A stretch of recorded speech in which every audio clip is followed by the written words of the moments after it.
Hey, everybody. You can hear me now. Sorry, I did that opening a little differently and had to remember to unmute myself. It is a historic day. My name is Robert Chappell. I'm executive editor of Madison365 with your daily update for today, Tuesday, April 21st. Um, it is, I'm quite surprised, to be honest with you. Um, I really expected a mixed bag of uh, verdicts. But let's go back to what we know. Derek Chauvin was found guilty of second-degree murder, third-degree murder, and manslaughter for the role he played in the death of George Floyd. That is after only 10 hours of deliberations, which is remarkably. I don't know. It seems short to me. I was not prepared to get a verdict today. To be honest with you. So we also know that he has been remanded into custody. His bail has been revoked. So he's going straight from court back to jail. He's been out on bond, but has been remanded without hesitation. Like there was no argument over it. The prosecution asked that he be remanded, and the judge said yes.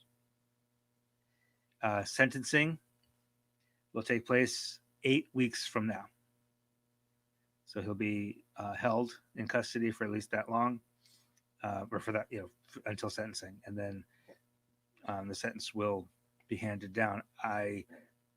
To be honest with you, because I honestly was not expecting this a verdict today. I really thought with three charges, with as many witnesses as they saw, I really thought there'd be a few days of deliberation. So I'm not even sure what the minimum sentences on these things are, but it's going to be a hefty sentence. There will be appeals, of course, but it is going to be a long sentence.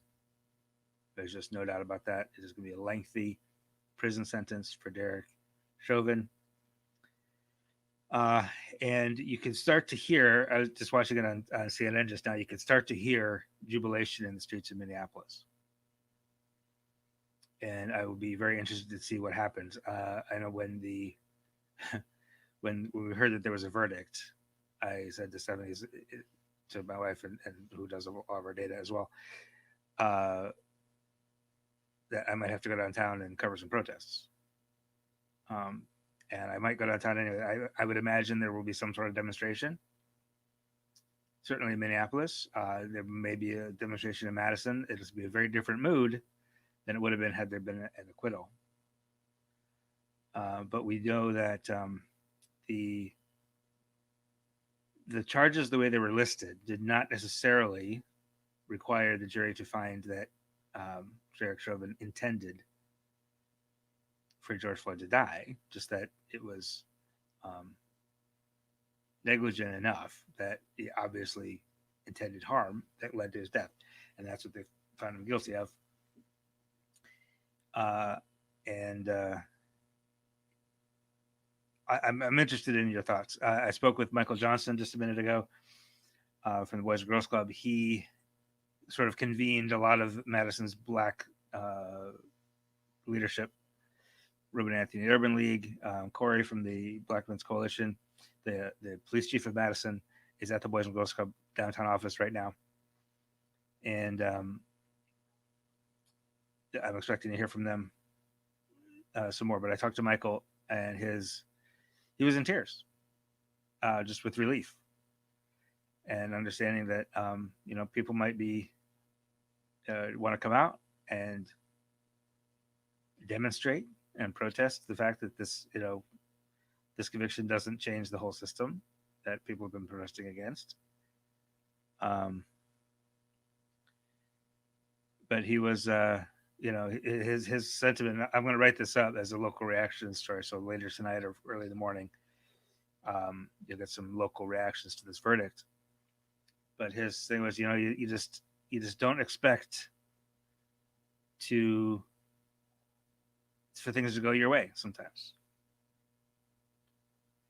I am old enough to remember the riots in Los Angeles when Rodney King was beaten, and what I think what kind of gets forgotten about that was that it wasn't the video of Rodney King being beaten that sparked the riots. It was when they were acquitted that the riots really took off. So this is a big day. It was remarkable that this jury found him guilty. I the thing is that the prosecution included a third degree murder charge because they wanted that to fall back on in case because second degree murder is a pretty high standard to hit, right? Um, and if the juries felt that it was simply negligent but not intentional, or that maybe they could find him on that third degree manslaughter charge.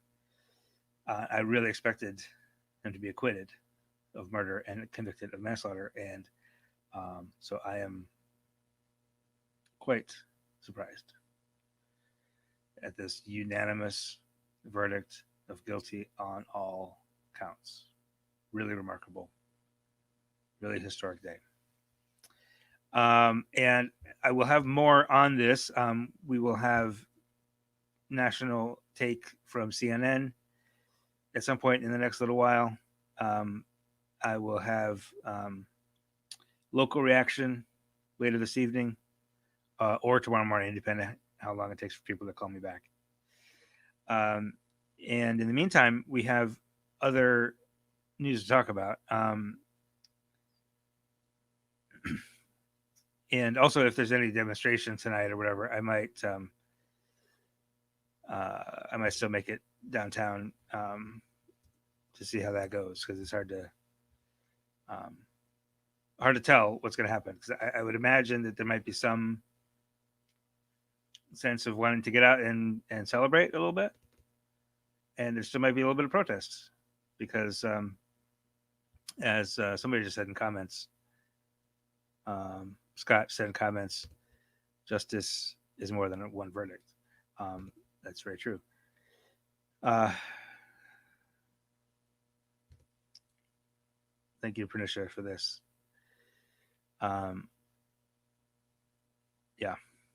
Yeah, everyone hopes that this becomes a deterrent. I got to mention, though, first of all, before we go any further, that our show today is supported by this Just Research program. Black folks are too often left out of health studies when they're doing clinical trials of medications. Treatments, medications for diseases that affect Black people are often tested on white people. That's a problem, right? So Just Research is a new program at the University of Wisconsin-Madison working to reshape how health studies are done so that they meet the needs of everybody.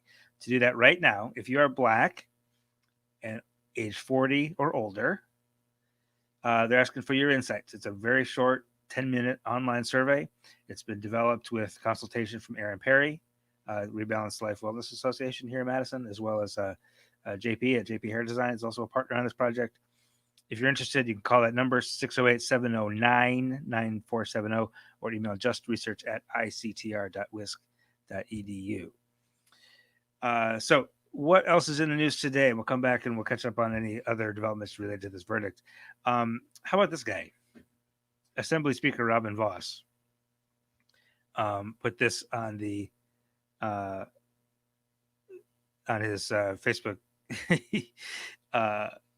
Apparently he's anti-vax. I've reached out to a couple of folks. I've reached out to his office. He hasn't responded, of course. But Robin Vos has an immune system. Good for him. Public Health Madison-Dane County responded to my question, and this is their comment, which I think is great. So obviously, if you haven't picked it up, Robin Vos is apparently opposed to vaccination. He's the Speaker of the Assembly, guys, and he's opposed to being vaccinated. Public Health Madison-Dane County says, as we work toward herd immunity and protection from COVID-19, it is vitally important that everyone get vaccinated. We're making great progress on vaccinating our community, but cannot slow down now. We do this to protect ourselves, our loved ones, and to help get us back to normal. A step forward that is no longer an option for the 7,422 Wisconsinites who also had immune systems who lost their lives to COVID-19. I like that statement. Anyway, it's just, he's trolling us right now, right? Alvin Boss is trolling us to try to stir up his base, but it's just not. I mean, we're trying to get people vaccinated, dude. Anyway, also coming up this week on Thursday is the first ever Black. This is first ever summit focused entirely on Black maternal and infant health. It's the Black Maternal and Child Health Summit. It's hosted by the Foundation for Black Women's Wellness, along with a new organization called the Black Maternal Child Health Alliance. The person you see here is Dr. Joya Creer Perry, who is the founder of a national organization, the National Birth Equity Collaborative. She's going to be delivering the keynote at this event on Thursday. It's a virtual event. It's free. It goes 9 a.m. to 3 p.m. on Thursday. Anybody interested should go to Madison365.org right now. You will see the story there, and along with a link to register. Naomi Wolf did that story for us and did a nice job. Also in the news today from Naomi Wolf, American Players Theater over in Spring Green, a long time, for 40 years, they've been known for their summer Shakespeare that they do. Shakespeare, as you may know, is kind of a white thing, right? So APT for the past several years has really made a effort to be more diverse, to reach a more diverse audience, to get more diverse representation on the stage. And the next step in that is this program that they're offering that they started April 1st and it runs through June 1st. They're accepting applications for a new playwright development program, and it's called New Voices, Creating the Classics of Tomorrow. The idea being there are universal themes that undergird the classical canon of literature, of dramatic literature, and those, contemporary playwrights, people of color, can still represent those themes on stage, but with a more modern take on it, with a more diverse cast, with more diverse, and dealing with some of those issues that are sort of more contemporary to people of color. So they're going to accept submissions until June 1st, or until they get to 200 candidates, whichever comes first. And they're going to select 20 finalists and finally one person to work with, and that person gets $15,000 stipend and significant resources to develop their play. And with a possibility of staged readings, as well as maybe even a full production and probably in the 2023 season. So that's exciting for anybody who, like me, is a theater nerd deep down. My undergrad degree is in theater. So every time I do this, I'm like, I could do that. No, I'm not going to do that. But I think it's a tremendous opportunity, and it demonstrates APT's real commitment to diversity and to making theater and the sort of Shakespearean theater arts scene more open and more welcoming to everybody. And that is what I have for the news today. I'm going to take a short pause, and then we'll come back with some COVID data, because that's what a lot of you tune in for still. Even on verdict day, we still have COVID numbers to talk about. And so don't go away. We'll be back in 30 seconds with that. Here in the Midwest, community is important. Having a healthcare system that's looking out for us, that's actively addressing the racial disparities in healthcare is important. When we can get good quality care, we can do more. We can achieve more. We can be the kind of community we want to be, and that's really important. UW Health. Remarkable medicine. Remarkable care. All right, just during the break there, I got a statement from Madison Police Chief Sean Barnes, who says the American justice system has not always served all of our people well, and the death of George Floyd is a shocking example of where we can fail each other. As an officer of the law, I believe that today justice has prevailed. We hear you. This moment matters. The Madison Police Department is prepared to stand in solidarity with our community as we grieve and process the events of May 25th, 2020. I'm hopeful that this decision will help our communities heal and will create new opportunities to work and grow together. So, a lot of standard language that you'd expect, but it's something to remark on, to note that a police chief says justice has prevailed when a police officer is convicted of murder. All right, let's talk COVID for just a few minutes, and then I'll let you go because I got to chase the rest of this story. The numbers yesterday, you remember, were very good, right? Somewhat less good today. Not terrible, but they're not going. We like trends, right? We like numbers going down, and they're not. They went down for a few days, and now they've kind of leveled off and even gone up a little bit. We have 805 new cases today on only 4,300 tests, so that's not great. The positive test rate for the past 7 days is now 3.5. Yesterday was 3.4. We need it to be below 3.0. Got to get it below 3.0. We can't have it going back up. If it kind of levels off here, where 2 days ago it was 3.5, then 3.4, then 3.5, that's not terrible. If it kind of levels off, I really do want it to go down. I just don't want it to go back up. Okay. Total active cases is now nearly 9,000. That's a bit on the high side. That was higher than it was yesterday. The 7-day average of new cases went down, actually, 715. So that's, that's still really high, but right direction at least. 7-day death average is now 4, which is still the lowest it's been. Vaccines, for some reason, are slowing down. I don't like that. I don't know why they're slowing down. 45,000 a day now. Still, that's a pretty good number. It was 58,000 a week ago, so I don't know what's going on. I don't think the Johnson & Johnson pause is responsible for that. There was only a couple hundred of those every day anyway, right? So I don't think that has to do anything to do with a slowing down of vaccinations. I think it's just there's some supply issues still, and there's lots of appointments available. People aren't taking those appointments. So if you haven't gone yet, do it now. It's gonna suck probably. You're gonna be sick for a day, but we got to do it. And we got to keep the numbers low so that our health departments can focus on vaccines. So we got to keep our masks on. We got to keep our distance. Even if you're out celebrating or protesting tonight, keep your distance, keep your mask on, right? We got to keep the spread number, that positive test rate down below 3%, so that our public health departments can push vaccines so that we can get this thing over with. I really want that more than anything in the world. So that's all I have for you today. That's a lot, though. It's big news today. Take your time with it, okay? For a lot of you, it's a relief. For a lot of you, it'll be a complete release of emotions. But